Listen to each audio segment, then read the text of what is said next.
மூகம் கரோதி வாசாலம் பங்கும் லங்கயதே கிரிம் யத்கிருபா தமகம் வந்தே பரமானந்த மாதவம். யம் பிரம்மா வருணேந்திர ருத்ரமருதக துன்வந்தி திவ்யைஸ்தவைகை வேதை சாங்கபதக்ரமோபனிஷதை காயந்தி யம் சாமகாஹ தியானாவஸ்திததத்கதேன மனசா பஷ்யந்தி யம் யோகினோ யஸ்யாந்தம் ந விதுசுராசுரகணா தேவாய தஸ்மை நமக தேவாய தஸ்மை நமக. ஸ்லோகம் 54 படிக்கிறோம். அர்ஜுன உவாச்ச ஸ்திதப்ரஜ்ஞஸ்ய கா பாஷாம் சமாதிஸ்தஸ்ய கேசவ ஸ்திததி கிம் பிரபாக்ஷேத கிமாசீத வ்ரச்சேத கிம். அர்ஜுன உவாச்ச ஸ்திதப்ரஜ்ஞஸ்ய கா பாஷாம் சமாதிஸ்தஸ்ய கேசவ ஸ்திததி கிம் பிரபாக்ஷேத கிமாசீத வ்ரச்சேத கிம்.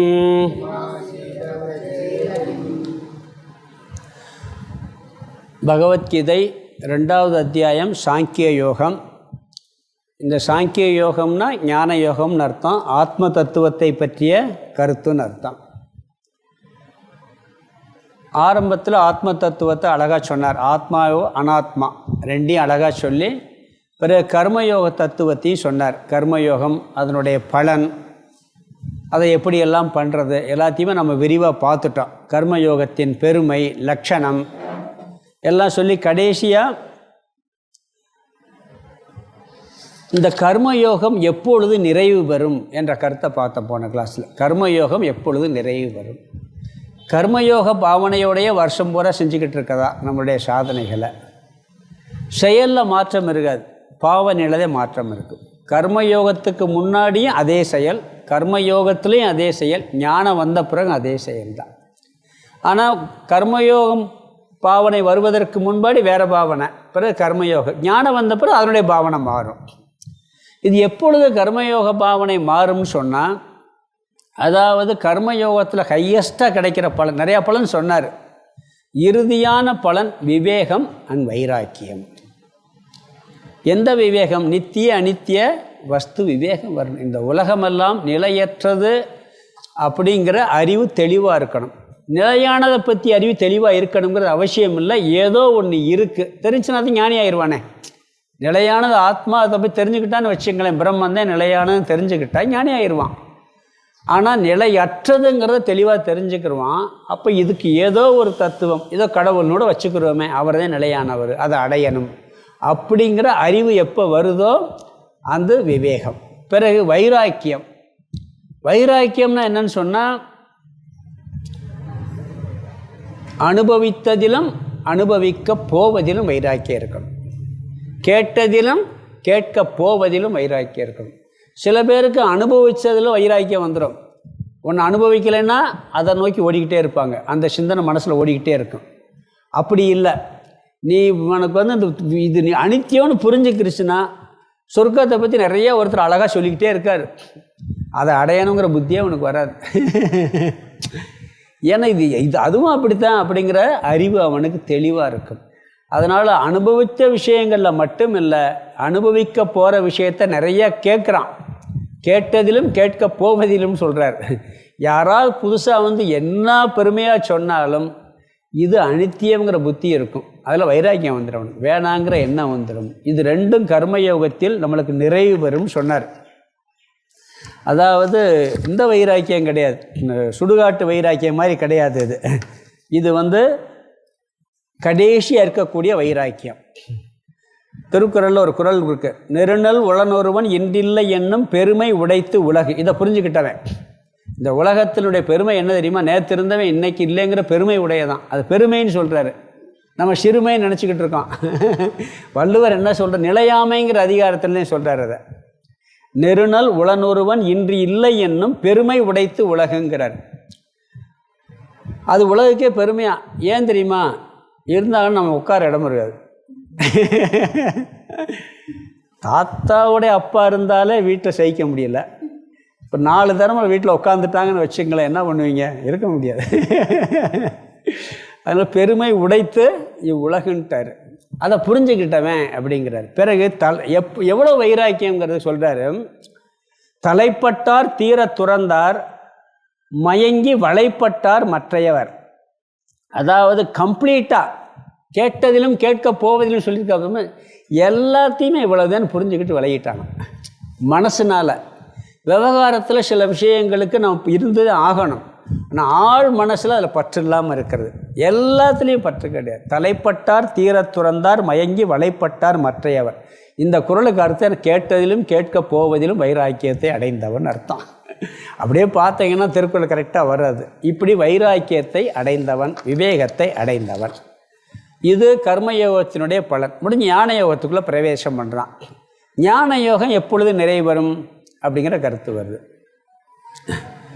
எப்பொழுது கேட்டு கலக்கமடைந்துள்ள உன்னுடைய புத்தியானது பரமாத்மாவினிடத்தில் சலிக்காததாய் உறுதியாய் நிற்குமோ அப்பொழுது நீ ஞான யோகத்தில் நிறைவு பெறுவாய்ங்கிறார். இதனுடைய அர்த்தம் என்னன்னு சொன்னால், சிரவணம், மனனம், நிதித்தியாசனம் என்ற 3 சாதனையை தெளிவாக செய்து முடித்தவன். சிரவணம் பண்ணும் பொழுது நிறைய குழப்பம் வரும். இது சரியா, அது சரியா, அவர் சொன்னது சரியாக இருக்குமா, இவர் சொன்னது சரியாக இருக்குமான்னு சொல்லி ஏகப்பட்ட குழப்பங்கள் வரும். இந்த வேதாந்தத்தில் ஒன்று சொல்லுவாங்க, ஒன்று ஃப்ரெஷ்ஷாக நீ மூளையிலெல்லாம் இருக்கிறதெல்லாம் ஏற்கனவே கேட்டதெல்லாம் கலத்தி வச்சுட்டு வந்து கேளும்பாங்க. இந்த சம்பிரதாயப்படி கேட்குறவங்ககிட்ட வர்றா இருந்தால் யாராவட்டே கேட்டிருப்பாங்க. அங்கே கேள்வி கேட்டுக்கிட்டு என்ன அவர் இப்படி சொன்னார், இவர் இப்படி சொன்னார்கிட்ட இருந்தோம்னா புரிகிறதுக்காக கேள்வி கேட்டால் பயிர் சொல்லி புரிய வச்சிடலாம். இதென்ன இவர் மாற்றி சொல்லிக்கிட்டு இருக்காரு அப்படின்னா புரிய வைக்க முடியாது. அதனால் சொல்லுவாங்க, ஒன்று ஃப்ரெஷ்ஷாக ஒன்றுமே கேட்காம வந்தால் நல்லா புரிய வச்சிடலாம். இல்லை பலதை குழப்பி வந்திருக்கான்னு வச்சுக்கங்களேன், அதை கொஞ்சம் நிப்பாட்டி வச்சுட்டு இதை கேட்கணுங்கிற புத்தியோடு வந்தால் தான் அவனுக்கு புரிஞ்சுக்கிற முடியும். இல்லாட்டி புரிகிறது ரொம்ப கஷ்டமாயிரும். அப்போ அதெல்லாம் எப்போ நீங்கும்னா, சிரவணம் எப்போ முடிவு பெறும்னா, மனநத்தில் சந்தேகமெல்லாம் நீக்கப்படுறோம். எல்லா சந்தேகம் நீக்கியாச்சு. நீக்கின பிறகு எப்படி இருக்கும்? பிறகு விபரீத பாவனை இருக்கும். இந்த விபரீத பாவனையெல்லாம் போயாச்சுன்னு சொன்னால் அவனுக்கு என்ன வந்துடும்? அந்த எதுலேயுமே வேறு யார் எந்த கருத்து சொன்னாலும் சரி, ஞான நிஷ்டை அடைந்தவன்கிட்ட போய் நீங்கள் எந்த மத கருத்து எந்த கருத்தை சொன்னாலும் அவன் மாறிடுவான், மாறமாட்டான். அதே கருத்தில் உறுதியாக நிலையாக இருப்பான். ஏன்னா மற்ற மதத்தினுடைய கருத்துக்கள்லையும் நீங்கள் நல்லா ஆராய்ச்சி பண்ணி பார்ப்பான், எல்லாத்துலேயும் கொஸ்டின் மார்க்கில் தான் நிற்கும். எல்லாம் கொஸ்டின் மார்க்கில் தான் நிற்கும். சயின்ஸும் அப்படித்தான் நிற்கும். இங்கே எல்லாத்துக்கும் ஒரு முற்றுப்புள்ளே இதில் தான் வரும். அதனால் என்ன பண்ணுவான், இவனை யாருமே குழப்ப முடியாது, இவனுடைய ஞானத்தை அசைக்க முடியாது அப்படின்னு சொன்னார். பார்த்தோம், நம்ம அதெல்லாம் தெளிவாக பார்த்துட்டோம். கடைசியாக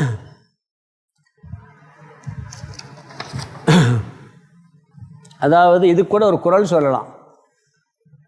இருள் நீங்கி இன்பம் பயக்கும் மருள் நீங்கி மாசரு காட்சியவருக்கு, அறியாமை நீங்கி தெளிந்தவருக்கு அவர் கண்ட உண்மை இன்பத்தை தரும். இங்கே என்ன சொல்கிறாருன்னா, இவன் எப்போ மோட்சத்தை அடைவான்கிறார். இந்த ஞான நிறைவாயிடுச்சுன்னா மோட்சத்தை அடைவான்கிறார். இந்த குறள் பாருங்களேன், அறியாமை நீங்கி தெளிவு கண்டவனுக்கு அவர் கண்ட உண்மை இன்பத்தை தரும், துன்பத்திலிருந்து விடுதலை அடைபட்டு விடும். கற்று ஈண்டு மெய்ப்பொருள் கண்டார் தலைப்படுவார் மற்ற ஈண்டு வாரா நெறி. நன்றாக கற்றுன்ட்டார். நன்றாக கற்று மெய்ப்பொருள் கண்டவருக்கு மீண்டும் மீண்டும் பிறக்கும் துன்பம் இல்லைங்கிறார். இங்கே அந்த குறள் இந்த அதிகாரத்தில் மோட்சம் அடைவான். எப்பொழுது அவன் இந்த ஞானத்தில் நிலை பெறுகிறானோ அப்பொழுது மோட்சத்தை அடைவான். அப்பொழுது இந்த ஞான யோகம் நிறைவு பெறுகிறது அப்படிங்கிற கருத்தை சொல்கிறார். அதாவது ஒருத்தர் ஒரு அரண்மனையில் ராஜாவை பார்க்கன்ட்டு போனாராம். போன உடனே பார்த்துருக்கிறாரு, அவன் அரண்மனைக்கு போனதே இல்லை. நீ ராஜாவான்னு அந்த கேட்டில் நிற்பான் பாரு, அவனை பார்த்து கேட்டிருக்காரு. பிறகு உள்ளே போனவுடனே அங்கே உட்காந்துருப்பாங்க, அவரை நீ ராஜா நீ இல்லைப்பா நான் அங்கே பார்த்தவொடனே நீ கேள்வியே நின்று போகுமா, ஏன்னா அவர் உட்காந்துருக்க தோரணை எல்லாம் நின்று அந்த கம்ப்ளீட்டாக கொஸ்டின் மார்க்கே நின்று போயிடும். திருவிளையாடல் நாகேஷ் இதை பண்ணுவான். நீங்கள் பார்த்தீங்கன்னா அந்த நக்கீரரை கேட்க போகும்போது அரசேன்ட்டு போய்கிட்டே இருப்பான், ஒருத்தராக கேட்டுக்கிட்டு கடைசியில் பார்த்தோன்னே கையை காட்டு பேசி அங்கே சொல்ல ஆரம்பிச்சிருவான். ஒவ்வொரு நாளாக போய் அரசேன்னுக்கிட்டே போவான். அவங்க இல்லை அங்கேன்னு கையை காமிப்பாங்க. அது மாதிரி அவரை பார்த்த உடனே என்ன ஆயிடும், நின்று போயிடும். அது மாதிரி இந்த ஞானம் அது வந்த உடனே அவ்வளோதான் முடிஞ்சு போதும் அப்படி இதுதான் விஷயம். அதில் தெளிவு பெறுவதற்கு இல்லை அதில் நிலை பெறுவதற்குன்னா படிப்பமே ஒழிய இதுக்கு மேலே விஷயம் ஒன்று இல்லைங்கிற அறிவு வந்துடும். அதுவே மோட்சங்கிறார். இந்த விபரீத பாவனை முயற்சினா மோட்சம் கிடைக்கும். இது ரெண்டும் போன கிளாஸில் பார்த்துட்டு 54க்கு வந்தோம். அதில் என்னன்னீங்கன்னா அர்ஜுனன் என்ன பண்ணுறான், இந்த ஞானத்தை சொன்னவுடனே ஞானியினுடைய லட்சணம் என்ன அப்படின்னு கேட்குறான். கேட்ட உடனே அவர் என்ன சொல்கிறாரு, நிலைத்த ஞானவனுடைய இலக்கணம் என்ன அப்படின்னு கேட்குறான். ஞானத்தில் உறுதி பெற்றவனுடைய இலக்கணம் என்ன, ஸ்தித பிரஜன் அப்படிங்கிற வார்த்தையை சொல்கிறார். இதே கேள்வியை 14வது அத்தியாயத்திலையும் கேட்குறான்னு பார்த்தா நம்ம ஜீவன் முக்தி அடைந்தவனுடைய நிலை என்ன, விதேக முக்தி அடைந்தவனை பற்றி கேட்க முடியாமல் இறந்து போயிடுவான் ஏன்னா அதனால் அதை கேட்குறாரு. கேட்டு அதாவது சமாதிஸ்தஸ்ய தத்துவத்தில் நிலை பெற்றவனுடைய கிருஷ்ணா கேசவ அவனுடைய நிலை என்ன, இதனுடைய அர்த்தம் நம்ம பார்த்தோம். அதாவது ஞானி யாருங்கிறத கேள்வி கேட்டு அதுக்கு பதில் சொன்னால் இவர் தான் ஞானிங்கிறத நம்ம வெளியே தெரிஞ்சுக்கிறவே முடியாது. எதுக்கு கேள்வி கேட்குறான்னு சொன்னால் நாம் ஞானியான்னு தெரிஞ்சுக்கலாம், இல்லை நாமளும் அந்த ஞானி மாதிரி ஆகணும்னு ஆகிறதுக்காக தெரிஞ்சுக்கலாம் வெளியே அவர் ஞானியா இல்லைங்க தெரிஞ்சுக்கிற முடியாது. இதை நம்ம அன்றைக்கி பார்த்தோம். அதனால் என்ன சொல்கிறாருன்னு சொன்னால் நிறைய ஒரு தப்பான அபிப்பிராயம் இருக்குது ஞானியை பற்றி. ஞானின்னா குளிக்க மாட்டார், இல்லை தடி வச்சுக்கிட்டு சாடை வச்சுக்கிட்டு இப்படியெல்லாம் நிறைய இருக்குது. அதெல்லாம் இல்லாமல் இவருடைய லட்சணத்தை பாருங்கள். நீங்கள் ஞானியின் லட்சணம்னு சொல்கிறதுக்கும் அதுக்கு வித்தியாசம் இருக்குது. சில பேர் என்ன பண்ணுவாங்கன்னா, ஒருத்தர் போகிறோம் எதிர்காலத்தை பூரா சொல்கிறாரு, அவர் முக்காலம் உணர்ந்தவர்னு சொல்லுவோம். ஒரு வார்த்தை கீதையில் வருதான்னு பாருங்கள். ஞானி முக்காலம் உணர்ந்தவர்னா முக்காலம் பொய்யின்னு உணர்ந்தவர். இங்கே அப்படித்தான் சொல்வார். இல்லை எதிர்காலத்து பூரா சொல்லுவார், போனேன்னா இதெல்லாம் சொல்லுவார்னு சொல்லுவார். விவேகானந்தர் கூட அந்த சித்தி இருந்தது. விவேகானந்தருக்கு அந்த அதுவும் சித்தின்னு சொல்லுவான். ஒரு பெரிய கோடீஸ்வரன் வர்றான் அமெரிக்காவில். அவர் இவர் ஒரு வீட்டில் தங்கியிருக்காரு விவேகானந்தர். அங்கே தங்கியிருக்கிற பொழுது ஒரு மகான் இருக்கார், நீங்கள் வாங்க பேசுங்கன்னு சொல்கிறார். அவர் அங்கேயே அமெரிக்காவிலே பெரிய ஆள் அவன் தான். என்ன அவன் யார் அப்படின்ட்டு வந்தவொடனே இவரை கிண்டல் பண்ணுறாப்புல. யார் இவருடைய ட்ரெஸ்ஸு தோடு என்ன, நீ என்ன பெரிய ஆளான்னு சொல்லி ஒரு கம்பீரமாக உட்காந்து கிண்டல் பண்ண உடனே இவர் பேர் என்ன பிஸ்னஸ் பண்ணால் அந்த பிஸ்னஸில் எவ்வளோ ஃப்ராடு பண்ணியிருக்கானுங்கன்னு சொல்லிடுறாரு. எவ்வளோ அசந்து போய் அப்படியே சாஷ்டாங்க நமஸ்காரம் பண்ணான். அவன் சில ரகசியம் மனைவிக்கு கூட தெரியாதுன்னு சொன்னாலும் சொல்கிறார் இவர். அது அவர் வேறு சாதாரண விஷயங்கிறார், அதுக்கு ஞானத்துக்கு சம்பந்தமே இல்லைங்கிறார். புரியுதுங்களா? இதெல்லாம் சில சித்திகள்னால வருங்கிறார். அதனால் இங்கே என்னன்னு சொன்னால் மனசு சம்பந்தப்பட்ட விஷயம். அதனால் இவன் கேட்குறான். என்ன கேட்டான்னு சொன்னால், எதை பேசுகிறான், எப்படி அமர்கிறான், எப்படி நடக்கிறான் அப்படிங்கிற ஒரு 3 கேள்வி இவன் கேட்குறான். ஸ்திததி கிம் பிரபாஷேத், அதாவது 2வது வரியில் உறுதியுள்ள ஞானம் உள்ளவன் எதை பேசுகிறான், இதைத்தான் பார்த்துக்கிட்டு இருந்தோம் போன கிளாஸில். கிம் ஆஷீத, எப்படி அமர்கிறான். கிம் விரச்சேத கிம், எப்படி நடக்கிறான், அதாவது எப்படி விவகாரம் செய்வான். எப்படி அமர்கிறான்னு சொன்னால் அதாவது அவனிடத்தில் அவன் எப்படி இருப்பான்னு அர்த்தம். எதை பேசுகிறான்னு சொன்னால் அவனது பேச்சை வைத்து அடையாளம் கொண்டு கொள்ளலாம்னு அப்படி அதை பற்றி சொல்லவர். இங்கே என்ன சொல்கிறாருன்னா, அவனோட வாயிலிருந்து வரக்கூடிய வார்த்தைகள் எப்படி இருக்கும் அப்படின்னு ஓரளவுக்கு தெரிஞ்சுக்கிற முடியும். இங்கே ஒவ்வொன்றா பார்க்கலாம். ஃபஸ்ட்டு அதாவது இந்த கேள்வியினுடைய தாத்பரியம் என்னன்னா, உலகத்தில் எப்படி டிரான்சாக்ஷன் பண்ணுவான், தன்னிடத்தில் எப்படி இருப்பான், இவன் எப்படி வெளியே நடந்துக்கிடுவான், மற்றவங்க நவ்யன்ட்ட நடந்துக்கிட்டால் உலகம் இவங்கிட்ட இவன் எப்படி இருப்பான். 2 விஷயந்தான். நாம் எப்படி நடந்துக்கிறது, மற்றவங்க நடக்கிறது நம்ம கையில் கிடையாது. அதை இவன் எப்படி சந்திப்பான், வெளியே இவன் எப்படி நடந்துக்கிடுவான், வெளியே இருந்து வரக்கூடியதை இவன் எப்படி சந்திப்பான். இதுதான் இந்த கேள்வியினுடைய தாத்பரியமே.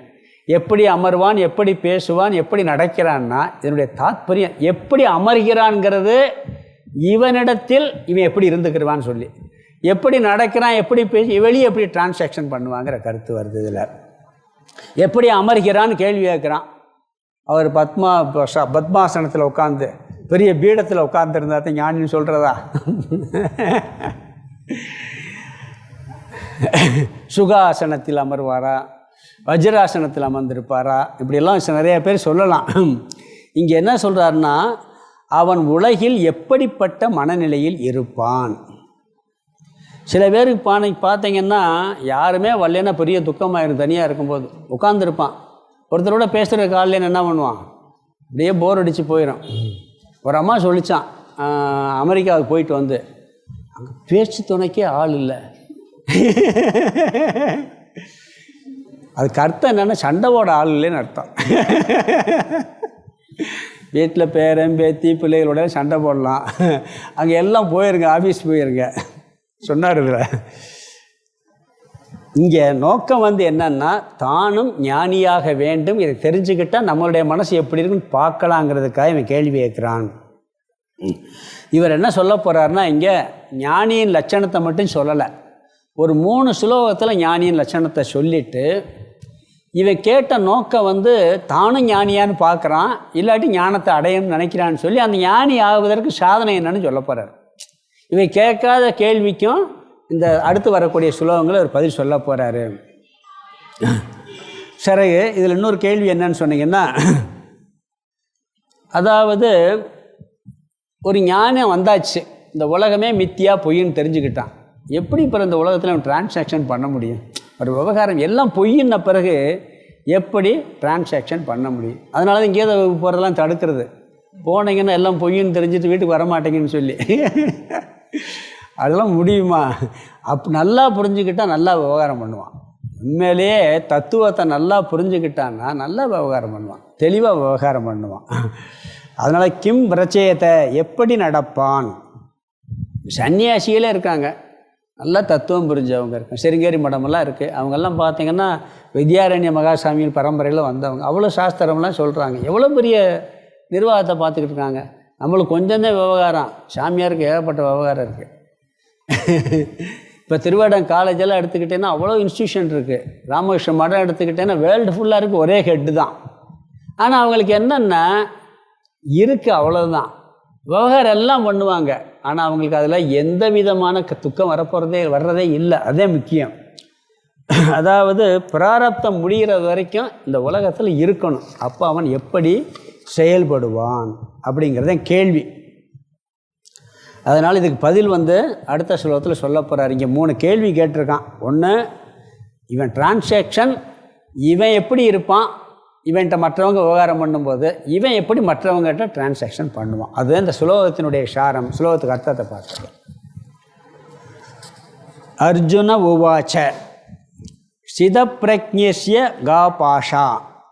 அர்ஜுன உவாச்ச, அர்ஜுனன் சொன்னது ஸ்திதப்பிரஜ்ஞஸ்ய காபாஷா சமாதிஸ்தஸ்ய கேசவ. கேசவன்னா அர்ஜுனான்னு கூப்பிட்டுட்டு சமாதிஹி தஸ்ய, சமாதிஸ்தஸ்ய, அதாவது ஆத்மாவிடத்தில் நிலை பெற்ற அல்லது தத்துவத்தில் நிலை பெற்ற. முதல் வார்த்தை ஸ்திதப்பிரஜ்ஞஸ்ய, நிலைத்த ஞானம் உடையவனுடைய. கேசவா, தத்துவத்தில் அல்லது ஆத்மாவினிடத்தில் நிலை பெற்ற நிலைத்த ஞானம் உடையவனுடைய. 2வது வரி, அதிலே முதல் வரியில் கா பாஷா, இலக்கணம் என்ன, லட்சணம் என்ன. 2வது வரி ஸ்திததீஹி, உறுதியான ஞானம் உள்ளவன். அங்கே ஸ்திதப்பிரஜ்ஞனுடைய லட்சணம் என்னன்னு கேட்டான். அதுக்கு இன்னொரு வார்த்தை சொல்கிறான். அவன் யார்? அவனுக்கு ஞானம் எப்படி இருக்குமா? உறுதியான ஞானமாக இருக்கும். உறுதியான ஞானம் உள்ளவன் கிம் பிரபாஷதே, எதை பேசுகின்றான். கிம் ஆசீத, எப்படி அமர்கிறான். இந்த எப்படி அமர்கிறான்ங்கிறத தன்னிடத்தில் நான் எப்படி அவன் இருப்பேங்கிற அர்த்தம். கிம் விரச்சேத, விரச்சேத கிம் இருக்கு. கிம் விரச்சேத, எவ்வாறு நடக்கிறான். அதாவது தான் வீட்டில் உள்ளவர்கிட்ட எப்படி நடந்துக்கிறான், வெளியே எப்படி நடந்துக்கிறான்னு வச்சுக்கோங்களேன். 2 டிரான்சாக்ஷன் இருக்கு. இதில் எப்படி இவன் நடந்து கொள்ளுவான்?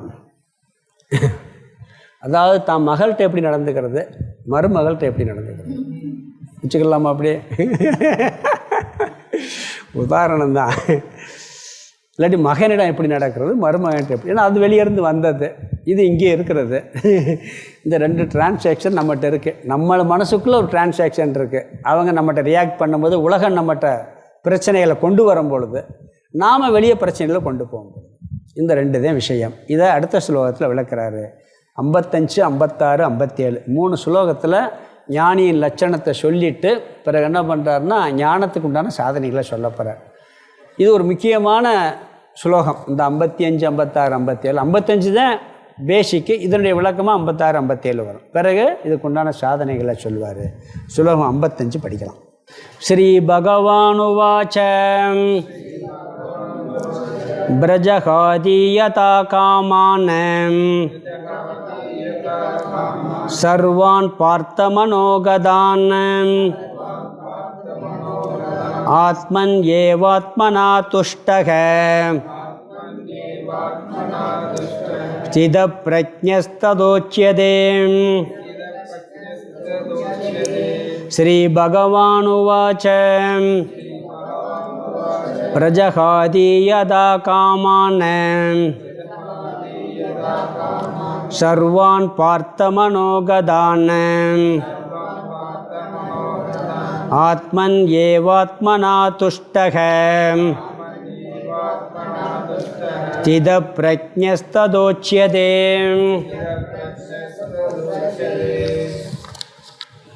இங்கே 2 சொல்றார் ஞானியின் லட்சணம். மனதில் உள்ள அனைத்து ஆசைகளையும் அகற்றியவன். அது எப்படி அகற்றினா எப்படி இருக்க முடியும்? சாப்பிட்றது கூட ஆசைப்பட்டு தான் ஆகணும். அதை 2ஆக பிரித்து சொல்கிறார். பந்தப்படுத்தும் ஆசையை அகற்றியவன், பந்தப்படுத்தாத ஆசையை வைத்திருப்பவன். அப்படி பிரிச்சுக்கலாம். அதை மனதில் உள்ள அனைத்து ஆசைகளையும் அகற்றியவன் சொல்கிறார்.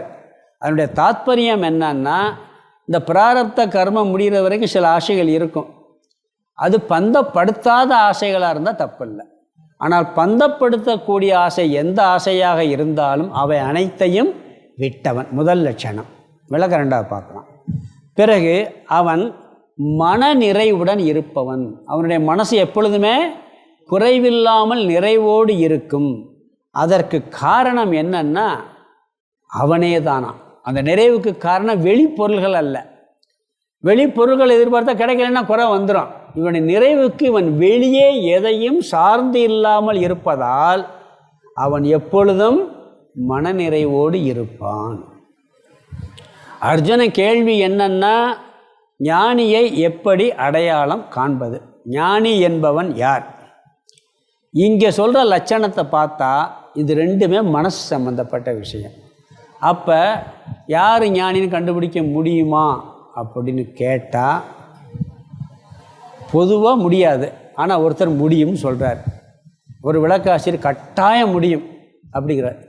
யாருன்னா உங்களை நீ ஞானியான்னு கண்டுபிடிச்சிக்கலாங்கிறார். ஞானி யாருன்னு கண்டுபிடிக்க முடியும். யாரை முதல்ல கேள்வி நீ கேட்குறையே, நீ ஞானியா இல்லையான்னு கண்டுபிடிச்சிக்கலாம். வெளியே ஒருத்தர் ஞானியா இல்லையான்னு கண்டுபிடிக்க முடியாது. சில பேர்லாம் சொல்கிறோம், இந்த உலகத்தில் எத்தனையோ பேர் அவர் ஞானி இவர் சங்கரர் ஞானின்னு தான் நம்ம சொல்கிறோம். நம்மளை கண்டுபிடிச்சா சொன்னால் பார்த்தோமா? வியாசர் ஞானின்னு சொல்கிறோம். இதெல்லாம் எப்படி சொல்கிறது? பொதுவாக பார்த்தீங்கன்னா நம்பிக்கை, அவங்க எழுதின நூல்கள், சில செயல்பாடுகளை ஓரளவுக்கு சொல்லலாம், முழுசாக சொல்ல முடியாது.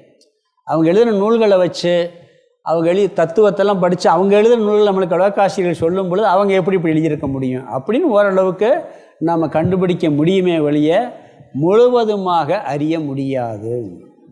காரணம் என்னென்னா, தர்மவான் வைராக்கியம் உள்ளவனும் அவனுடைய செயல்பாடும் அவனுக்கு ஞானம் இல்லாமல் இருக்கும். இந்த ஞானியினுடைய செயல்பாடு கிட்டத்தட்ட ஒன்று போல் இருக்கும். வைராக்கியம் இருக்கவனுக்கெல்லாம் ஞானம் இருக்கும்னு அவசியம் இல்லை. ஆனால் ஞானிக்கு வைராக்கியம் இருக்கும். அதெல்லாம் கண்டுபிடிக்கிறது ரொம்ப ரொம்ப கடினம். அதனால் என்ன சொல்கிறான்னு, நம்மளை நாம் கண்டுபிடிக்க முடியுமே வெளியே இந்த லட்சணத்தை வச்சுக்கிட்டு அவர் ஞானியா இவர் ஞானியாலாம் நம்ம கண்டுபிடிக்க முடியாது. இன்னொரு விஷயம் இருக்குது. நீங்கள் பார்த்தீங்கன்னா ஒரு உதாரணம் சொல்லலாம். இப்போ ராமகிருஷ்ண பரம்பரை எடுத்துக்கலாம், ஆதிசங்கரர் பரம்பரை எடுத்துக்கலாம்.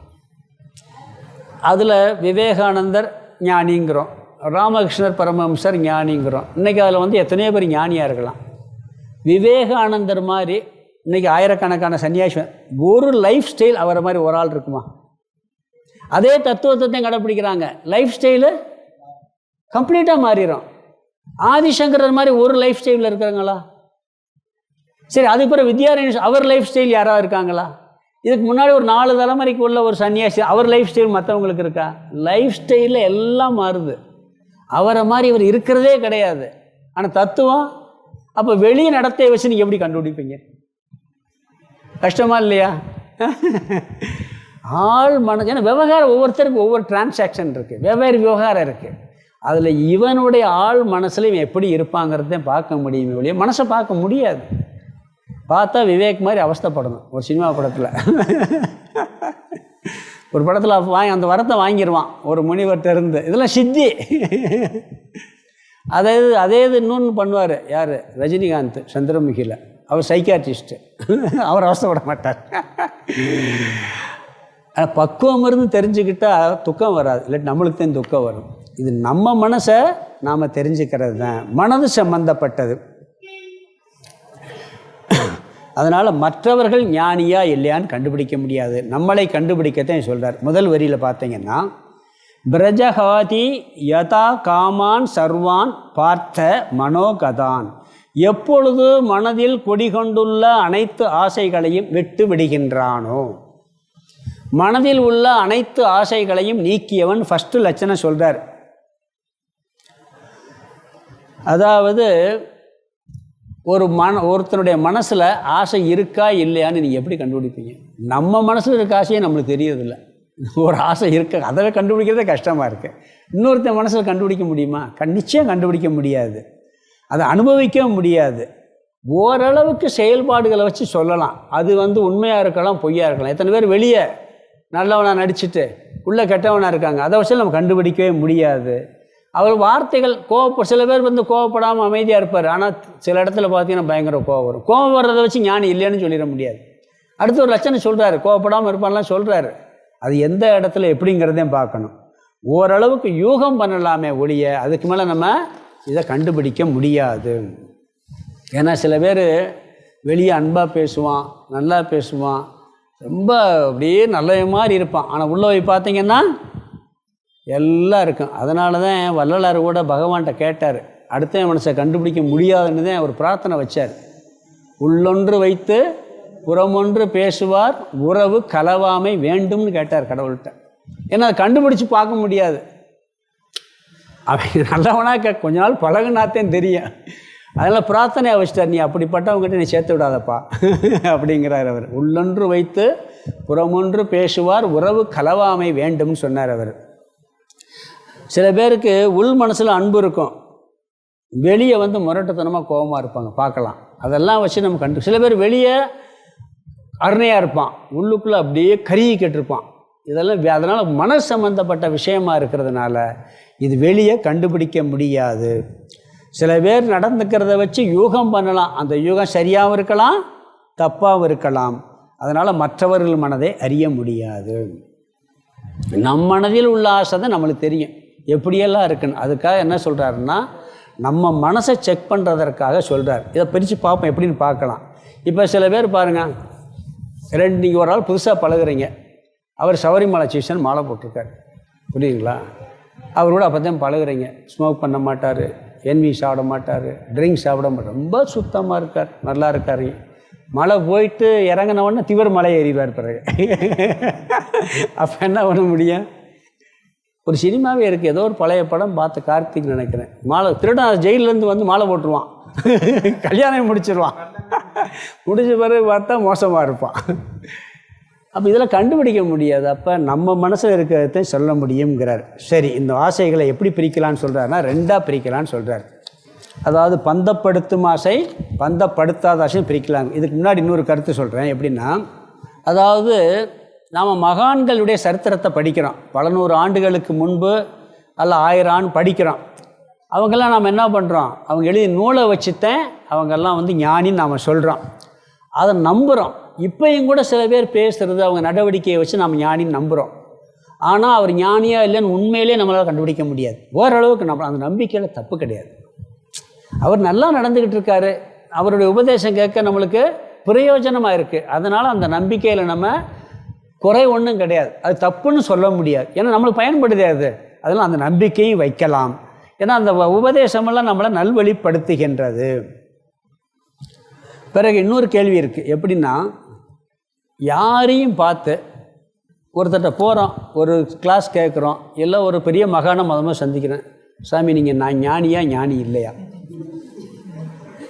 சில பேர் இப்படி கேட்பாங்க. அந்த கேள்வி கேட்கவே கூடாதும்பாங்க. நீங்கள் ஞானியா கேள்வி. சரி, ஒரு வேளை கேள்வி கேட்ட உடனே இவர் நான் ஞானி அப்படின்னு சொல்லிட்டாருன்னு வச்சுக்குங்களேன், பாருப்பா இவருக்கு எவ்வளோ கர்வம் பாரு, இவர் பெரிய ஞானியோ, இவராக சொல்லிக்கிறாரு அப்படிங்கிற எண்ணமும் வரும்.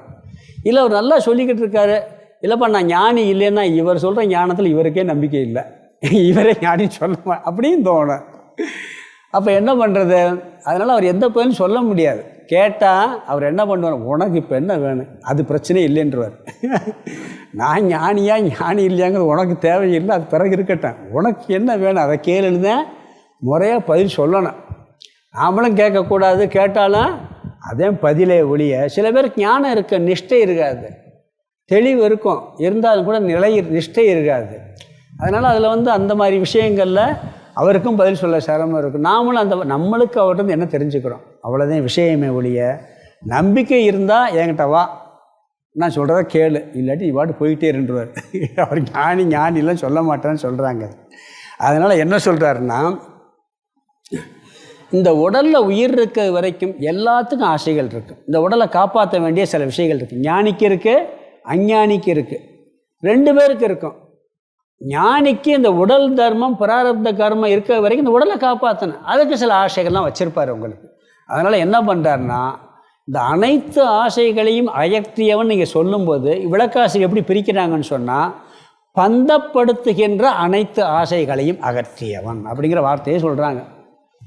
ஏன்னா ஆதிசங்கரருக்கு வந்து எதுக்கு அவர் இதெல்லாம் எழுதினார், 10 இதுக்கு பாஷியம் எதுக்கு எழுதணும், ஆசை தானே. உபனிஷத்துக்கெல்லாம் விளக்கம் எழுத ஆசை, வியாசத்துக்கு 18 புராணம் எழுதணும், ஆசைப்படாமல் எழுத முடியுமா, விருப்பம் இல்லாமல் எழுத முடியுமா? ஆனால் அவர் பந்தப்படுத்துச்சா? பந்தப்படுத்தலை. பந்தப்படுத்தும் ஆசை, பந்தப்படுத்தாத ஆசை. பந்தப்படுத்துகின்ற ஆசையெல்லாம் எப்படி வரும்னா, நம்மளுக்கு ஏதாவது ஒன்று அடைஞ்சாத்தையும் திருப்தி இருக்கும். நம் மனதினுடைய குறைவிலிருந்து வருகின்ற ஆசை, நிறைவின்மையிலிருந்து வருகின்ற ஆசை, அறியாமையிலிருந்து வருகின்ற ஆசை, இதெல்லாம் பந்தப்படுத்துகின்ற ஆசை. ஒரு ஆசை வருது, அது நிறைவேறினா மகிழ்ச்சி, நிறைவேறினா பெரிய துக்கம் இருக்குதுன்னு வச்சுக்கோங்க, அது பந்தப்படுத்துகிற ஆசை. நிறைவேறினா பரவாயில்ல, நிறைவேற்றாலும் ஒன்றும் இல்லை, நான் சாதாரண ஏற்றுக்கிறேன், என்ன அது என்ன பந்தப்படுத்தாத ஆசைன்னு அர்த்தம். இது அதாவது சில பேருக்கு உணவு விஷயங்களில் இருக்கும், ஒரு நல்லா சாப்பிட நினைப்பான், கிடைக்காது, கொஞ்சம் ஏதோ அவருக்கு விரும்பாது கிடச்சிருக்கும், சாப்பிட்டு வயிறு நினச்சிட்டு போகணும்னு நினைக்க மாட்டார். சமுதாய சேவை செய்கிறவங்களுக்கு கூட இருக்குது, சில சேவைகள் செஞ்சு இவங்களெல்லாம் மாற்றிடலாம்னு நினைப்பார், அங்கே நடக்காது. இந்த பையங்களுக்கு என்ன சொன்னாலும் புத்தி வரமாட்டேங்குதுன்னு தலையில் அடிச்சுக்கிடுவார். அதில் ஒரு பந்தம் இருக்குது. எதுவாக இருந்தாலும் அந்த பந்தப்படுத்தாத ஆசைன்னா பிரச்சனை இல்லை, பந்தப்படுச்சுன்னா அந்த ஆசையை நீக்கிவிட வேண்டும். பந்தப்படுத்தாத ஆசை மன மகிழ்வினால், மன நிறைவினால் வரக்கூடிய ஆசை. மன மகிழ்வோடு நிறைவோடு இருக்கும்போது எதுக்கு ஆசைப்படணும் அப்படின்னு ஒரு கேள்வி வரும். ஏன்னா அப்படி தோணலாம். இங்கே என்ன சொல்கிறான்னு சொன்னால், அது பகவானின் இச்சை. இந்த உலக நன்மைக்காக இந்த பிராரப்த கர்மம் முடிகிறது வரைக்கும் ஏதாவது பண்ணுவோமே அப்படி சொல்லி பண்ணிக்கிட்டு இருப்பாங்க. அப்படி தான் பண்ணவர் ஆதிசங்கரர். வியாசர்லாம் என்ன பண்ணாங்க, எப்பயோ ஞானம் வந்தாச்சு, ஞான நிஷ்டையாச்சு, அவருடைய காரியம் மதங்களை நிறுவனார், 72 மதங்களை எல்லாம் வந்து தப்புன்னு நிறுவனம் பண்ணார்.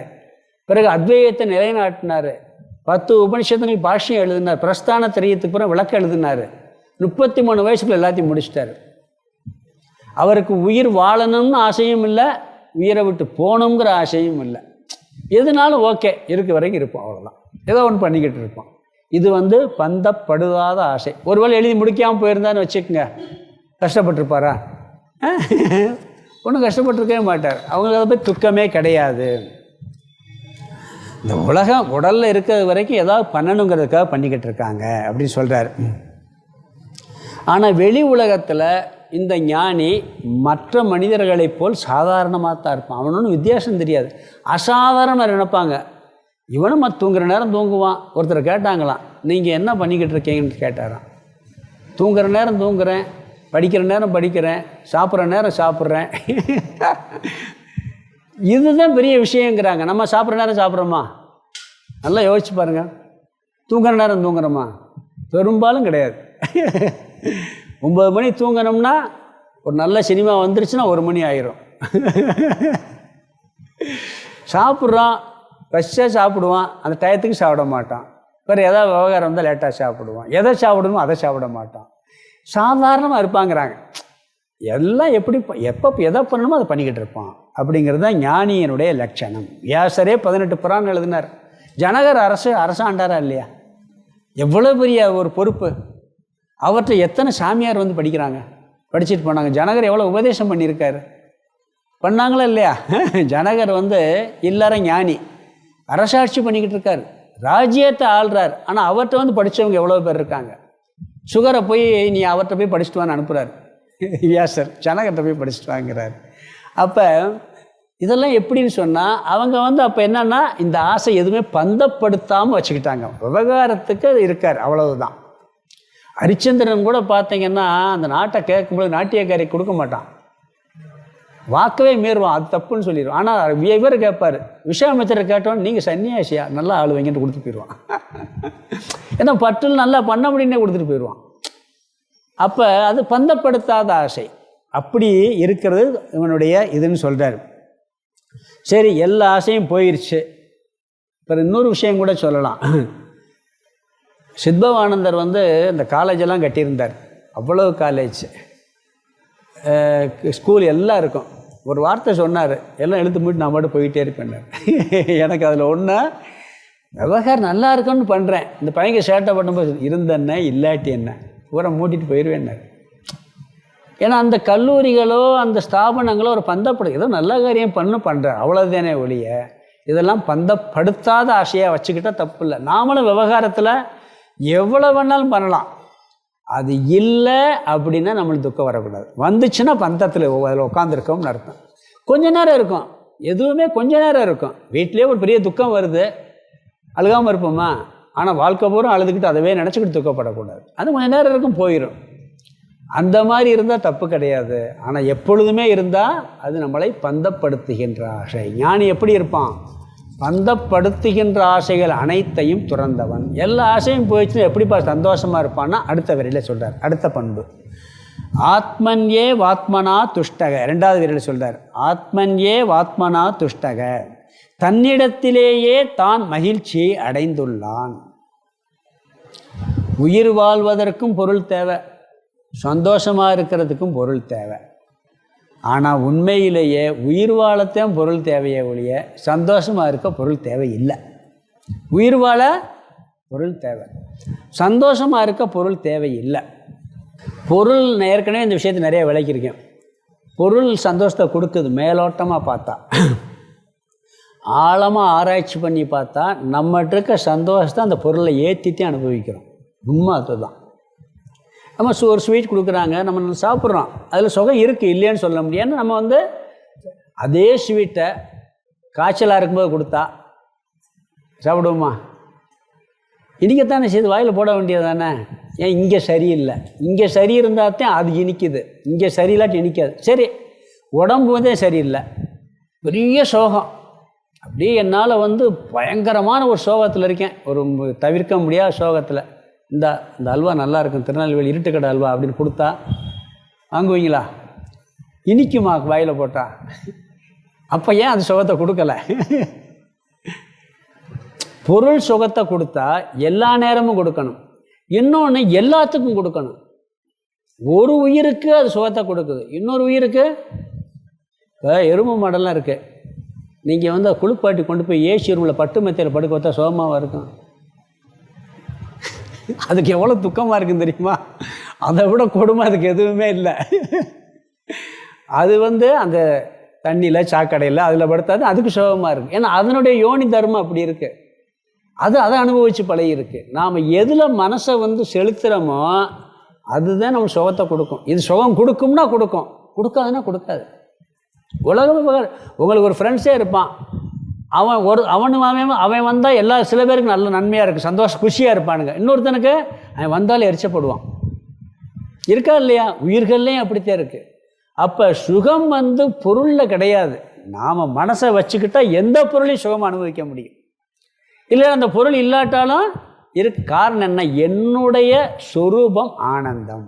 அதை இங்கே என்ன பண்ணுறேன், நாம் ஆனந்தங்கிறத இருந்துக்கிட்டு மனசை சரியாக வச்சுக்கிட்டா எப்படிப்பட்ட சூழ்நிலை வந்தாலும் அதை நாம் சந்தோஷமாக மாற்ற முடியும். தன்னில் தான் இன்புற்று இருப்பவன் அப்படின்னு சொல்கிறார். குறையொன்றும் இல்லை மறைமூர்த்தி கண்ணான் பாடுவான். எந்த சூழ்நிலையும் படிக்கக்கூடிய இது வருங்கிறார். ஒருவன் வெளியே குறையே பார்க்க மாட்டான். மேலோட்டமாக ஒரு தப்புக்காக இப்படி பண்ணுறான் அப்படி பண்ணுறான்னு சொல்வானே ஒழிய, போன கிளாஸில் சொன்னேன் பாருங்கள், பஞ்சதசியில் கடவுள் தான் எல்லாத்துக்கும் காரணம்னு சொல்லி அதை தெரிஞ்சுக்கிட்டால் யாரை குறை சொல்லுவீங்க? அந்த தத்துவம் புரிஞ்சவன் தானே ஞானி. அவர் சொல்லியிருக்கார் ஈஸ்வர தத்துவத்தை நம்ம பஞ்சதசியில் பார்த்தோம். துரியோதனை பற்றி என்ன சொல்கிறார் அவர்? அது யார் செயல்னு சொன்னார்? கடவுள் செயல் வந்தாரா இல்லையா? அப்போ யார்கிட்ட குறை காமிங்க? நீங்கள் யார்கிட்டையுமே குறை காணலைங்கும் போது மனசில் உங்களுக்கு எப்படி குறை இருக்கும்? யார்கிட்டையுமே குறை காண்ற புத்தி வரலன்னா பிறகு எப்படி உங்கள்கிட்ட குறை இருக்கும்? எப்பயுமே மனசு நிறைய இருக்கும். அதுக்காக குறை காண்டலாம் குறை சொல்லக்கூடாதுன்னு அர்த்தம் இல்லை. விவகாரத்துக்கு அந்த குறையை நீக்கணும், தண்டிக்கணும், எல்லாம் பண்ணணும். ஆள் மனசில் அது அது மேலே வெறுப்பு வராது. இது ஏதோ ஈஸ்வர சங்கல்பத்தில் நடக்குது. இது தத்துவம் புரிஞ்சவங்களுக்கு எல்லாரும் சொல்லக்கூடாது. அது ஏற்கனவே அன்றைக்கி பஞ்சதசி கிளாஸில் சொல்லியிருக்கேன் அதை. ஏன்னா துரியோதனன் நான் சொல்கிறான்ல அந்த வார்த்தையை, இவரே என்ன சொல்கிறார், ஒருத்தர் தக்குருவம் பண்ணுறதுக்கு காரணம் என்னங்கிறாரு, பகவான் சொல்லிவிட்டார். சொன்னாரா இல்லையா? பஞ்சதசியில் பார்த்தோம் ஈஸ்வர தத்துவத்தை பார்க்கும் பொழுது. அப்போ குறை எப்படி பார்ப்பீங்க? அதனால் இவனுக்கு சந்தோஷமாக இருப்பாங்கிறார். போதும் போதும் நான் என குளறியே ஒன்றை விட்டு ஒன்று விட்டு பாச கடற்குள்ளே வீழாமல் பரிசித்த நிலையை அருள்வாய் அப்படிங்கிறார். சும்மா இது வேணும் அது வேணும்னு ஒன்றை விட்டு ஒன்று மாறி போய்கிட்டே இருக்குது. இதெல்லாம் ஃபுல் ஸ்டாப் ஆயிரும். அதை அடைஞ்சா திருப்தி, இதை அடைஞ்சா திருப்தி, இப்படி இருந்தால் சந்தோஷம், அப்படி இருந்தால் சந்தோஷங்கிறதெல்லாம் போயிடும். வெளி விவகாரத்துக்கு இதெல்லாம் நல்லது பண்ணால் நல்லா இருக்கும், அவ்வளோதான். அதுக்கு மேலே அவனுக்கு ஒன்றுமே இல்லை. பொதுவாக சாதாரண மக்கள் பார்த்தீங்கன்னா நம்ம மனசை நாம் ஆன்மீகவாதிகள்னு பார்க்க ஆரம்பிக்கிறோம். மற்றவங்க பார்க்க ஆரம்பித்தோம்னு நம்மளே பார்க்க ஆரம்பிக்கிறது எப்படி இருக்குன்னு தெரியுமா? நம்ம மனசு குப்பையாகத்தே இருக்கும். உள்ள போட்டி இருக்கும். புள்ள பார்த்துட்டிங்கன்னா போட்டி இருக்கும், பொறாமை இருக்கும், எல்லாம் உள்ளே இருக்கும். அதனால தான் என்ன பண்ணுறாங்கன்னா நம்ம மனசுக்குள்ளே போகிறது யாரும் விரும்புறதில்லை. எல்லாம் மனசை என்ன பண்ணுறாங்க, வெளியே என்டர்டெயின்மெண்ட், ஏதாவது சினிமா, டிவி. சில பேர் டாஸ்மார்க் போயிடுவாங்க. ஏன்னா மனசை வெளியே கொண்டு போகணும். இங்கே உள்ளே கொண்டு போனால் அங்கே எல்லாம் தெரிஞ்சிருது. நான் மனசை உள்ளே போய் திருப்புறான்னு வச்சுக்கோங்க, எல்லா தோஷமும் வந்துடுது. அதனால் எல்லோரும் என்ன பண்ணுறான், உள்ளே பார்க்குறத விட்டு போட்டு வெளியே போய்கிட்டே இருக்கான். நம்ம ஆன்மீகமே அந்தர்யோகம்லாம் சொல்கிறோம். எதுக்கு அந்தர்யோகம்னு சொல்கிறோம்? உள்நோக்கி நம்ம மனசை பார்க்குறது தான், பார்த்து சரி பண்ணுறது. இவன் எல்லாம் சரி பண்ணி முடிச்சுட்டான். சரி பண்ணி முடித்ததுனால இவன் எப்பொழுதும் நிறைவோடு இருப்பான். எல்லா உலக மக்கள் பார்த்தீங்கன்னா ஃபுல் என்டர்டெயின்மெண்ட். எதுக்கு தெரியுமா? மனசை வெளியே கொண்டு போகிறது தான். உள் மனசில் இருக்க முடியலை. தன்னில் தான் இருக்க இயலாமையினால தான் அத்தனை என்டர்டெயின்மெண்ட்டும், எல்லா என்டர்டெயின்மெண்ட்டும் அப்படி தான் வருது. அதனால் என்ன சொல்கிறான்னு சொன்னால், இந்த வெளியே செல்லக்கூடிய மனதை நம்மிடம் கொண்டு வருவது தான் மோட்சங்கிறதே. போன கிளாஸில் சொன்னேன்னு நினைக்கிறேன். தேனியில் விரதம் இருந்தாங்க ஒரு சாமியை 2 பேர் சுருளியில். நம்ம இருக்கார், இப்போ கூட ஒருத்தர் இருக்கார். நேற்று பேசிட்டு வந்தேன். ரூம்குள்ளே எந்த என்டர்டெயின்மெண்ட் கிடையாது. மௌனம் இருக்கிறாரு, சாப்பிடாமல் இருக்கிறாங்க. இருந்துடலாம், நீங்கள் பாட்டு உட்காந்து சாப்பிடாமல் உட்காந்துடலாம். ஆனால் தூங்கக்கூடாது, படிக்கக்கூடாது, எழுதக்கூடாது, தியானம் பண்ணக்கூடாது, ஜபம் பண்ணக்கூடாது. எப்படி இருக்கும்? ஒரு ரூமில் உட்காந்துருப்பாங்க, ரூமை பூட்டிடுவார். சாப்பிடக்கூடாது அன்றைக்கி என்ட்டு உண்ணாவிரதம், மௌன விரதம். ஏன்னா யாரும் இல்லை. சரி, அப்போ கொஞ்சம் ஜபம் பண்ணிக்கிட்டு இருக்கலாம். ஜபம் பண்ணக்கூடாது. தியானம் பண்ணக்கூடாது, படிக்கலாம்னு படிக்கக்கூடாது, தூங்கக்கூடாது. அப்போ சும்மா உட்காந்துருக்கணும். அப்போ என்ன பண்ணும் மனசு? உள்ளே போகும், என்னென்ன இருக்கெல்லாம் காமிக்க. இப்படி இருந்தாங்க, பல வருஷம் இருந்தார். அதாவது வாரத்துக்கு ஒரு நாள் இருப்பாங்க. அப்படி ஒருத்தர் இருந்தார். அது போன கிளாஸில் சொல்லியிருக்கேன், ஏதோ இல்லை. அப்போ இது எப்படின்னு அப்போ தான் தெரியும். நாம் என்ன பண்ணுறோம்? ஜபம் கூட என்டர்டெயின்மெண்ட் தானே, பூஜை என்டர்டெயின்மெண்ட்டு தான். இவனுக்கு கோயிலில் பூஜை பண்ணாலும் ஒன்று தான், பூஜை பண்ணாட்டாலும் ஒன்று தான். காந்தி கூட சொல்லுவார், சாப்பிடாமல் எத்தனை நாள் இருந்துருவேன், பூஜை பண்ணாமல் இருக்க முடியாதுன்னு சொல்லுவாராம். இவனுக்கு அதுவும் கிடையாது. ஒரு என்டர்டெயின் இல்லாமல் தன்னில் தான் நிறைவோடு இருப்பவன். அப்படி இருக்க நம்மளை பார்த்தீங்கன்னா ஆன்மீக சாதனை பண்ணும்போது இன்றைக்கி பூஜை பண்ணலையே, இன்றைக்கி ஜபம் பண்ணலையேன்னு கவலையாக இருக்கும். இவர் ஒரு மகான் இருந்தாராம், பூஜை அழகாக பண்ணுவாராம். அவர் அத்வைதத்தை பேசுகிறவர். அந்த சிவலிங்க பெரிய பூஜையெல்லாம் பண்ணிக்கிட்டே இருப்பாராம். ஒருத்தர் வந்து கேள்வி கேட்டார், அந்த பெட்டியெல்லாம் வச்சு மூடி அந்த இது இருந்ததான். நீங்கள் அத்வைதம் பேசுகிறீங்க, எப்படி பூஜை பண்ணுறீங்கன்னு சொல்லிக்கிட்டே இருந்தாராம்.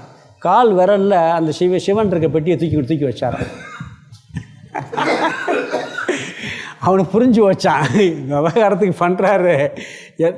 அவன் கேள்வி கேட்குறான், நீங்கள் அத்வைதி இப்படி பூஜை பண்ணிக்கிட்டு இருக்கீங்கன்னு கேட்டாரான். பூஜை பண்ணி முடிச்சா பேசிக்கிட்டே இருக்கும்போது இந்த விரலில் தூக்கி அப்போ அவருக்கு எல்லாம் ஒன்று. இது மற்றவங்க செய்ய முடியாது, கேட்டவர் விவரமானவர். அப்போ எந்த அளவுக்கு பாருங்கள், பூஜை ஒரு பொருட்டு கிடையாது. இது ஆரம்பத்தில் கடைப்பிடிக்க முடியாது. இவனுக்கு பூஜை பண்ணாலும் சந்தோஷம், பூஜை பண்ணாட்டாலும் சந்தோஷம். இவன் தன்னில் தான் நிறைவுற்றிருப்பு. இதெல்லாம் இந்த ஆரம்ப லெவலில் சொல்லவே கூட. சாப்பிடாட்டி கூட பரவாயில்ல, பூஜை பண்ணியே ஆகணும், தியானம் பண்ணியே ஆகணும்னு சொல்லணும். இது யாருக்கு? ஞானியினுடைய லட்சணத்துக்கு சொல்கிறார் அவர். வெளியே செல்லுகின்ற மனதை நம்மிடம் வைப்பது தான் மோட்சம். துயரங்கிறத என்ன தெரியுமா? நம்மகிட்ட நாம் இருக்க இயலாமை தான். துயரம் வர்றதே நம்ம மனசில் நம்மளால் இருக்க முடியலை. நம்ம மனசு வெளியே போய் அந்த சம்பவத்தோடு ஐக்கியமாயிரும். அதுதான் துயரம்ங்கிறது. மோட்சங்கிறது என்னென்னா, இந்த பழுவாக வெயிட்டாக இருக்க மனசை பஞ்சாக மாற்றிடும். அந்த பழுவெல்லாம் குறைச்சி விட்டு, இதுதான் மோட்சம். அவனுக்கு சாதாரண போர் அடிக்குதுங்கிற வார்த்தையே வராது. அவனால் அந்த போர் அடிக்குதுன்னு சொல்கிறேன் பாருங்கள், அந்த வார்த்தை அவனால் சொல்ல முடியாது. இது ஏன் நம்ம மற்றவங்களை கண்டுபிடிக்க முடியாதுன்னு ஏற்கனவே சொன்னேன். தர்மவானும் வைராக்கியம் உடையவனும் வெளியே ஒரே மாதிரி தான் நடப்பான், ஞானியும் சரி. ஆனால் தர்மவான் வைராக்கியம் உடையவனுக்கு ஞானம் இருக்கணுங்கிறது அவசியம் இல்லை. ஆனால் ஞானம் இருக்கவன் தர்மமாகவும் இருப்பான், வைராக்கியத்தோடு இருப்பான். ரெண்டு பேருக்கு வெளி நடத்தையில் வித்தியாசம் தெரியாது, ஆனால் ஆள் மனசில் வித்தியாசம் தெரியும். வெளியே ஒரே மாதிரி தான் இருப்பான்னு சொல்கிறாங்க. பகவான் கிருஷ்ணர் எடுத்துக்குங்க, அவர் வெளியே பண்ணதெல்லாம் பார்த்தீங்கன்னா எப்படி எவ்வளோ அக்கறம் பண்ணார். கபடக்கண்ணன், பேரே கபடக்கண்ணன். சூது எல்லா வேலையும் பண்ணுவார். ஆனால் பார்த்தீங்கன்னா அலட்டிக்கிறவே மாட்டார். எல்லாம் நடந்தாலும் ஒரு அலட்டாலும் கிடையாது. சிலது தர்மமாக தெரியும், சிலது அக்கிரமம் பண்ணுற மாதிரி தெரியும். அதுக்கு ஒரு காரணம் வச்சுருப்பார். ஆயுதம் இல்லாத இருக்கவனு ஆயுதம் போட்டு கொல்ல சொல்கிறாருல்ல, அவன் கேள்வியாக இதெல்லாம் தர்மமானு கேட்பான். அபிமன்யு எப்படி கொண்டேன்னு கேட்பார். அடுத்த கேள்வி, அபிமன்யு நீ எப்படி கொண்டேன்னு கேட்பார். வச்சுருப்பார், எல்லாத்துக்கும் கொஸ்டின் எல்லாம் பண்ணுவார். ஆனால் அவருக்கு எப்பயும் பாருங்கள், இந்த கிருஷ்ண அவதாரம் தான் பூர்ண அவதாரம். ராம அவதாரத்துக்கு ராமர் அழுவார். சீதையை காணணும்னு அவ்வளோ அழுவார், அவர் துடிப்பார். ஏன்னா மனித அவதாரம், அது அழுதுதான் ஆகணும். கிருஷ்ண அவதாரம் பூரண அவதாரம். அவர் நீங்கள் பாருங்கள், எங்கேயும் ஒரு முக சோகமாக பார்க்கவே முடியாது. அவர் கவலைப்பட்டார், சோகப்பட்டாருங்கிற வார்த்தையே வராது. அப்படித்தான் இருந்தார் அவர். அவர் ஒரு இடத்துல சொல்கிறார், நான் ஒன்றை செய்வதனால் பெறுவதும் இல்லை, செய்யாமல் இருப்பதனால் எதையும் இழப்பதும் இல்லைம்பார். ஒரு காரியம் பண்ணிக்கிட்டே இருக்கார் ஞானி, அதனால் அவருக்கு ஒன்றும் பெருசாக கிடச்சி சந்தோஷம் வரப்போகிறதில்லை. சரி, செய்யாமல் சும்மா உட்காந்துருக்கு நஷ்டமாக போகிறதும் இல்லை. இது பகவான் சொல்கிறார். செய்து ஒன்றை அடைவதும் இல்லை, செய்யாமல் ஒன்றை இழப்பதும் இல்லை. காரணம் என்னன்னா, அவருடைய ஆனந்தத்திற்கு காரணம் அவர் மட்டுமே. தன்னில் தான் இன்புற்றிருப்பான். ஆகவே ஞானியின் லட்சணம் ஸ்திதப்பிரஜ்ஞ லட்சணம், மனதில் கொடிகொண்டுள்ள அனைத்து ஆசைகளையும், பந்தப்படுத்துகின்ற அனைத்து ஆசைகளையும் அகற்றியவன் ஞானி. இது நம்மளைத்தாம தெரிஞ்சுக்கிற முடியும். பந்தப்படுத்தாத ஆசையே வச்சுக்கிட்டு இருப்பான். ஏன்னா விவகாரத்தில் பிராரப்த கர்மம் முடியுதுன்னு வச்சுக்கிட்டு இருப்பான். சரி, அப்போ ஒன்றுமே ஆசையே இல்லையே, சந்தோஷமாக இருப்பான்னா இருப்பான். எப்படி இருப்பான்னா, அவன் ஆனந்தத்திற்கு அவனே காரணம், தன்னில் தான் ஆனந்தமாக இருப்பான். ஒரு பொருள்னாலதான் சந்தோஷம்னு இல்லை. நீங்கள் சாதாரண மனிதர்களாக கூட பார்க்கலாம். சில நேரம் பார்த்தீங்கன்னா ஒரு காரணம் இல்லாமல் சந்தோஷமாக பார்த்துருக்கீங்களா? ஒரு காரணம் இல்லாமல் மனசு இன்னைக்கு என்னமோ குதூகலமாக இருக்குன்னு சொல்லுவீங்க. ஒன்றும் அனுபவிச்சிருக்க மாட்டான், ஆனால் சந்தோஷம். சில நேரம் ஒரு காரணம் இல்லாமல் துக்கப்பட்டுக்கிட்டு இருப்போம். ஆழ்ந்த உறக்கத்தில் நம்ம பொருள்னால சந்தோஷத்தை அடைகிறோமா? ஆழ்ந்த உறக்கம் துக்கமா? கனவுல துக்கம் இருக்குது, கனவுல துக்கம் இருக்குது, சந்தோஷம் இருக்குது. ஆழ்ந்த உறக்கத்தில் நம்மளுக்கு சந்தோஷமாக இருக்கா துக்கமாக இருக்கா? ஏதாவது பொருள் அனுபவிக்கிறோமா? ஒன்றும் அனுபவிக்கல, ஆனால் ஒரு பெரிய நிறைவு இருக்குது. ஏன்னா அது நம்மளுடைய சொரூபம். நம்ம சொரூபத்தில் போகும் பொழுது நாம் ஆனந்தத்தை அனுபவிக்கிறோம். அக்னி இருக்குது, அக்னி உஷ்ணமானது. அக்னி மேலே ஒரு பாத்திரத்தை வைக்கிறோம், பாத்திரத்தை தண்ணி ஊற்றுறோம், அதில் சாதத்தை போடுறோம், வேகுது. சாதம் சூடாக, சாதம் எப்படி சூடாச்சு? தண்ணி சூடானா சூடாச்சு. தண்ணி எப்படி சூடாச்சு? பாத்திரம் சூடான சூடாச்சு. பாத்திரம் எப்படி சூடாக இருக்குது? அக்னி சூடுனால சூடாச்சு. அக்னி எப்படி சூடாக இருக்குது? அக்னினாலே சூடு தான். அதுக்கு எங்கேருந்து சூடு வர வேண்டியது இல்லை. பாத்திரத்துக்கு அக்னியில் சூடு போனோம், தண்ணிக்கு பாத்திரத்துலேருந்து சூடு போனோம், சாதத்துக்கு தண்ணியிலேருந்து சூடு போனோம். ஆனால் அக்னிக்கு சூடு சொரூபமே அதுதான். அது மாதிரி நம்மளுடைய சொரூபம் ஆனந்த சொரூபம் என்பதை தெளிவாக அறிந்து மனதில் நிலைநிற்று இருப்பதால் தன்னில் தான் நிறைவுற்று இருப்பவன் அப்படிங்கிறார். இது ஞானியினுடைய லட்சணம் 2 சொல்லியிருக்கிறாருங்க. இதுக்கு ஒரு திருக்குறள் கூட சொல்லலாம். இன்பம் இடையராது ஈண்டும் அவாவென்னும் துன்பத்துள் துன்பம் கெடின் ஒரு குறள் இருக்கு. அவா அறுத்தல்ல, இன்பம் இடையராது ஈண்டும் அவாவென்னும் துன்பத்துள் துன்பம் கெடும். துன்பங்களில் எல்லாம் கொடிய துன்பமான ஆசையை விட்டுவிட்டால், இங்கே பந்தப்படுத்துகின்ற ஆசையை விட்டுவிட்டால் இங்கே இடைவிடாத இன்பங்கள் பெற்று வாழ முடியும். பெரிய இன்பத்தை பெற்று வாழ முடியுமா? ஆசைப்பட்டால் தான் இன்பம் கிடைக்கும். நம்ம லைஃப்பை, நம்மளுடைய லாஜிக் அதை, ஒரு ஆசைப்பட்டு அந்த பொருளை அடைஞ்சாதான் இன்பம் கிடைக்கும். நம்ம லாஜிக் அதானே. உலகத்தில் என்ன, ஒன்று ஆசைப்படுற கிடைச்சா சந்தோஷம், கிடைக்கலன்னா துக்கம். இவர் என்ன சொல்கிறாரு? துன்பங்களிலெல்லாம் பெரிய கொடிய துன்பமான ஆசைங்கிறார். அதை விட்டுவிட்டால் இங்கே இடைவிடாத இன்பங்கள் பெற்று வாழ முடியுமா? உனக்கு எப்பொழுதும் கேப்பே இல்லாத சந்தோஷம் கிடைக்குங்கிறார். இங்கே ஒரே வார்த்தை பந்தப்படுத்துகின்ற ஆசையும் சேர்த்துக்கிடலாம், அவ்வளவுதான். அதைத்தான் இங்கே சொல்லியிருக்காரு. ஞானியுடைய லட்சணமாக இங்கே சொல்லியிருக்கிறாரு. சுலோகத்துக்கு அர்த்தத்தை பார்த்துடலாம். ஸ்ரீ பகவான் உவாச்ச, ஸ்ரீ பகவான் சொல்கின்றார், பார்த்த, ஏ அர்ஜுனா. பார்த்தன்னா அந்த சர்வான் பார்த்தன் இருக்கு. அதாவது பிரஜகாதி யதா காமான் சர்வான் பார்த்த. பார்த்தன்னா ஏ அர்ஜுனா, யதா பிரஜகாதி யதான் இருக்கு. யதான்னா எப்பொழுது, ஒருவன் எப்பொழுது, காமான் சர்வான், மனோகதான் இருக்கு கடைசி வார்த்தை. மனோகதான்னா மனதில் குடிகொண்டுள்ள, சர்வான் இந்த பார்த்தக்கு முன்னாடி வார்த்தை, சர்வான்னா அனைத்து, காமான் ஆசைகளையும். அர்ஜுனா, எப்பொழுது ஒருவன் மனதில் குடிகொண்டுள்ள அனைத்து ஆசைகளையும், முதல் வார்த்தை பிரஜகாதி விட்டு விடுகின்றானோ, எப்பொழுது ஒருவன் மனதில் குடிகொண்டுள்ள அனைத்து பந்தப்படுத்துகின்ற ஆசைகளையும் சேர்த்துக்கிடலாம். பந்தப்படுத்துகின்ற ஆசைகளையும் விட்டு விடுகின்றானோ முதல் வரி. 2வது வரி, ஆத்மனி ஏவ, ஆத்மன் ஏவாத்மனா துஷ்டகன் இருக்கு. ஆத்மனி ஏவ ஆத்மனா, ஆத்மனி ஏவன தன்னிடத்திலேயே, ஆத்மனா தான், துஷ்டகன திருப்தியுடன் இருக்கின்றானோ. ஆத்மனி ஏவ ஆத்மனா துஷ்டக, தன்னிடத்திலேயே தான் இன்புற்று இருக்கின்றானோ அல்லது திருப்தியுடன் இருக்கின்றானோ. ததா, அதாவது ஸ்தித பிரஜ்ஞஸ் ததா உச்சியதேன்னு பிரிக்கின்றத. ஸ்தித பிரஜ்ஞக ததா உச்சியதே. ததான்னா அப்பொழுது. அங்கே யதா எப்பொழுதுன்னாரு. எப்பொழுது ஒருவன் எப்படி இருக்கிறானோ, மனதில் இருக்கக்கூடிய பந்தப்படுத்துகின்ற ஆசைகளெல்லாம் விட்டு ஒழிக்கின்றானோ அப்பொழுது. ஸ்தித பிரஜ்ஞக, சித பிரக்ஞன் என்று நிலைத்த ஞானமுடையவன் என்று உச்சியதே சொல்லப்படுகின்றான். இங்கே 2 விஷயம் சொல்லியிருக்கார். அனைத்து ஆசைகளையும் விட்டவன். அப்போ அவனுக்கு எப்படி சந்தோஷம் இருக்கும்? அவனுக்குள்ளேயே அவன் சந்தோஷமாக இருப்பான். அவனுடைய ஆனந்தத்துக்கு காரணம் அவனாகத்தான் இருப்பான், வேறொருவனாக இருக்க முடியாது அப்படின்னு சொல்லி இந்த ஸ்லோகத்தில் சொல்கிறார். அடுத்து 2 ஸ்லோகத்தில் இதே கருத்தை வேறொரு கோணத்தில் சொல்ல போகிறார். அதாவது இன்பத்தில் நாட்டமில்லாதவன், துன்பத்தில் துவளாதவன் பார். இன்பத்தில் நாட்டமில்லாதவன், துன்பத்தில் துவளாதவன், அவனுக்கு பற்று பயம் கோபம் அற்றவன் சொல்வார். இதே அடுத்த ஸ்லோகத்தில் என்ன சொல்வார் தெரியுங்களா? பற்று பயம் கோபம் அற்றவன்களை எந்ததுலேயும் பற்று இல்லாதவன் பார். எல்லா விஷயத்துலேயுமே அவன் பற்று நீங்கியவன் பார். பிறகு என்ன சொல்வார்னா, துன்பத்தை வெறுக்காதவன், கேட்டை வெறுக்காதவன், நலத்தை நாடாதவன் பார். இவ்வளவுதான் லட்சணம் அதில் சொல்வார். நலத்தை நாடாதவன், கேடை வெறுக்காதவன், அனைத்திலும் பற்றை விட்டவன். இந்த 6 தான். இதில் ஒரு 3 அதில் ஒரு 3 அவனுக்கு முனி என்று பெயர்னு சொல்வார்.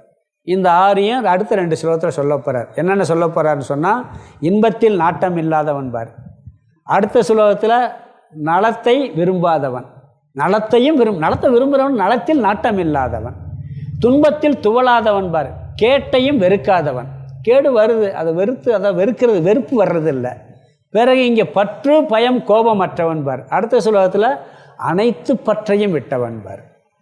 அவனே முனி, அவனே சித பிரக்ஞன்னு சொல்லி இந்த லட்சணத்தை முடிப்பார். பிறகு இது எப்படி அடைய முடியும்னு சொல்லி அடுத்த ஸ்லோகங்கள் இதுக்கெல்லாம் என்ன வழின்னு சொல்வார். இப்படியெல்லாம் நீ பண்ணேன்னா நீ ஞானத்தை பெற்று நிலை பெற்ற முடியும், இந்த லட்சணம் உனக்கு வந்துரும்ப்பான்னு சொல்வார். அப்படி சொல்லி இந்த அத்தியாயத்தை நிறைவு பண்ணுவார். அடுத்த விளக்கத்தை அடுத்த கிளாஸில் பார்க்கலாம். ஓம் பூர்ணமத பூர்ணமிதம் பூர்ணாத் பூர்ணமுதச்யதே பூர்ணஸ்ய பூர்ணமாதாய பூர்ணமேவாவசிஷ்யதே. ஓம் சாந்தி சாந்தி சாந்தி. ஹரிஹி ஓம் ஆதிகுருநாத சுவாமிக்கு ஜெய்.